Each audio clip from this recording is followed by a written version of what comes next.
പ്രവാസ ലോകത്തെ വാർത്തകൾ. 3 ദിവസത്തെ സന്ദർശനത്തിനായി കേന്ദ്ര വിദേശകാര്യമന്ത്രി എസ് ജയശങ്കർ മോസ്കോയിലേക്ക് തിരിച്ചു. ഇന്ത്യ-റഷ്യ ബന്ധം കൂടുതൽ ശക്തിപ്പെടുത്തുകയാണ് ലക്ഷ്യം.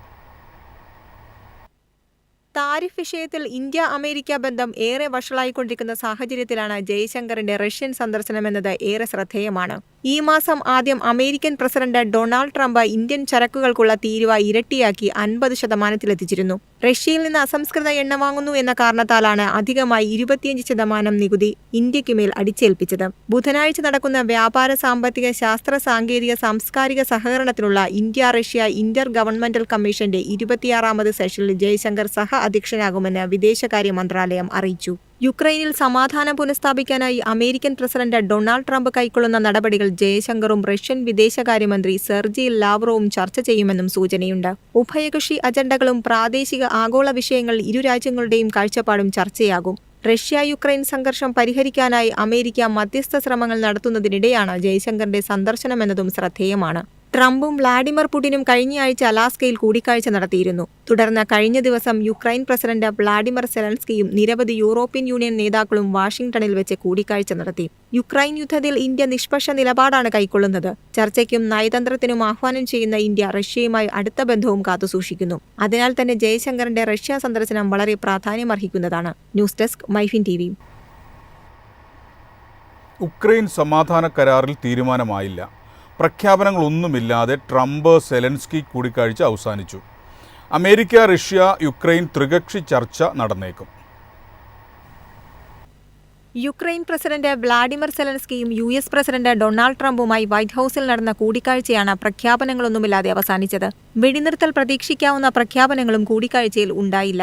അമേരിക്ക, റഷ്യ, യുക്രൈൻ ത്രികക്ഷി ചർച്ചയ്ക്ക് വഴിയൊരുങ്ങുന്നുവെന്നാണ് പുറത്തുവരുന്ന റിപ്പോർട്ടുകൾ. റഷ്യ പിടിച്ചെടുത്ത പ്രവിശ്യകൾ വിട്ടുകൊടുക്കുന്നതിൽ ഉൾപ്പെടെ ത്രികക്ഷി ചർച്ചയിൽ തീരുമാനം ഉണ്ടായേക്കും. യുക്രൈൻ പ്രസിഡന്റ് വ്ളാഡിമിർ സെലൻസ്കിയുമായി കൂടിക്കാഴ്ചയ്ക്കെത്താൻ തയ്യാറാണെന്ന് Russian president Vladimir Putin Donald ട്രംപിനെ അറിയിച്ചെന്നാണ് വിവരം. കൂടിക്കാഴ്ചയ്ക്ക് ഉടൻ അവസരമൊരുക്കുമെന്ന് ട്രംപ് വ്യക്തമാക്കിയിട്ടുണ്ട്. സെലൻസ്കി പുടിൻ കൂടിക്കാഴ്ച 2 ആഴ്ചയ്ക്കകം നടന്നേക്കുമെന്നാണ് വിവരം. ട്രംപ് സെലൻസ്കി കൂടിക്കാഴ്ചയ്ക്കിടെ ട്രംപ് പുടിനെ വിളിച്ച് 40 മിനിറ്റോളം സംസാരിച്ചെന്ന് റിപ്പോർട്ടുകൾ പറയുന്നു. സമാധാന കരാറിലെത്താൻ യുക്രൈനും റഷ്യയും വിട്ടുവീഴ്ചകൾക്ക് തയ്യാറാകണമെന്ന് US state secretary Marco Rubio ആവശ്യപ്പെട്ടു. News desk MyFin TV. US-ൽ H-1B വിസയിലെത്തിയ ഇന്ത്യക്കാർ തൊഴിൽ നഷ്ടം കാരണം മടങ്ങിവരവിന് തയ്യാറെടുക്കുന്നു. ഇന്ത്യയിലേക്ക് തിരിച്ചെത്തിയാൽ ഇവരുടെ ശമ്പളം വെട്ടിക്കുറയ്ക്കുമെന്ന് ആശങ്ക. H-1B അല്ലെങ്കിൽ L-1 വിസകളിൽ അമേരിക്കയിൽ ജോലി ചെയ്യുന്ന ഇന്ത്യക്കാരിൽ 40% പേർ തൊഴിൽ നഷ്ടം കാരണം സ്വദേശത്തേക്ക് മടങ്ങുമെന്ന് റിപ്പോർട്ട്. പ്രൊഫഷണലുകൾക്കായുള്ള കമ്മ്യൂണിറ്റി ആപ്പായ ബ്ലൈൻഡാണ് ഇത് സംബന്ധിച്ച സർവേ നടത്തിയത്. 26% ഇന്ത്യൻ പ്രൊഫൈലുകൾ മറ്റൊരു രാജ്യത്തേക്ക് മാറുമെന്ന് പറഞ്ഞപ്പോൾ 29% പേർ തീരുമാനമെടുത്തിട്ടില്ലെന്നും അറിയിച്ചു. വീണ്ടും US തൊഴിൽ വിസ തിരഞ്ഞെടുക്കുമോ എന്ന ചോദ്യത്തിന് 35% പേർ മാത്രമാണ് അതേയെന്ന് പ്രതികരിച്ചത്. 60 ദിവസത്തെ ഗ്രേഡ് പീരീഡ് അവസാനിക്കുന്നതിന് മുമ്പ് നാടുകടത്തൽ നോട്ടീസ് പുറപ്പെടുവിക്കുന്ന കേസുകൾ H-1B വിസ ഉടമകൾ റിപ്പോർട്ട് ചെയ്തു. ജോലി നഷ്ടപ്പെട്ട ആഴ്ചകൾക്കുള്ളിൽ തങ്ങൾക്കോ അവർക്കറിയാവുന്ന ഒരാൾക്കോ ഹാജരാകുള്ള നോട്ടീസ് ലഭിച്ചതായി ആരിലൊരാൾ പറഞ്ഞു. ഇത് US നിന്നുള്ള സ്ഥിരമായ വിലക്കിന്റെ അപകട സാധ്യതയുണ്ടാക്കുന്നു.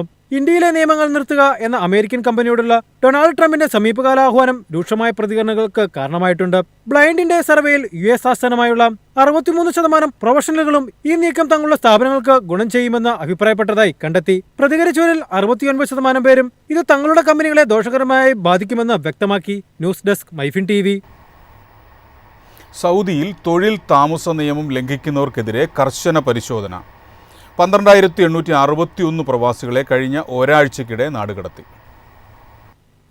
തൊഴിൽ താമസ അതിർത്തി സുരക്ഷാ നിയമങ്ങൾ ലംഘിക്കുന്നവർക്കെതിരെ സൗദി ആഭ്യന്തര മന്ത്രാലയത്തിൻ്റെ നേതൃത്വത്തിൽ കർശന പരിശോധന നടന്നുവരുന്നു. ഓഗസ്റ്റ് 8 മുതൽ 14 വരെ സുരക്ഷാ സേനയുടെ വിവിധ യൂണിറ്റുകളും ജനറൽ ഡയറക്ടറേറ്റ് ഓഫ് പാസ്പോർട്ടും നടത്തിയ സംയുക്ത ഫീൽഡ് പരിശോധനയിൽ രാജ്യത്തിൻ്റെ വിവിധ ഭാഗങ്ങളിൽ നിന്നാണ് ഇവരെ പിടികൂടിയത്. 13,434 പേരും ഇഖാമ പുതുക്കാതെയും ഹറൂബ് കേസും മറ്റുമായി താമസ നിയമം ലംഘിച്ചവരാണ്. 4,697 അതിർത്തി സുരക്ഷാ നിയമലംഘകരും 3,866 തൊഴിൽ നിയമലംഘകരുമാണ്. രാജ്യത്തേക്ക് അനധികൃതമായി അതിർത്തി കടക്കാൻ ശ്രമിക്കുന്നതിനിടെ 1,787 പേർ അറസ്റ്റിലായി. ഇവരിൽ 64% എത്യോപ്യൻ പൗരന്മാരാണ്. 35% യമനികളും 1% മറ്റ് രാജ്യക്കാരും. കഴിഞ്ഞ ഒരാഴ്ചക്കുള്ളിൽ നടപടികളെല്ലാം പൂർത്തിയാക്കി 12,861 പേരെ നാട് കടത്തുകയും ചെയ്തു. News desk MyFin TV.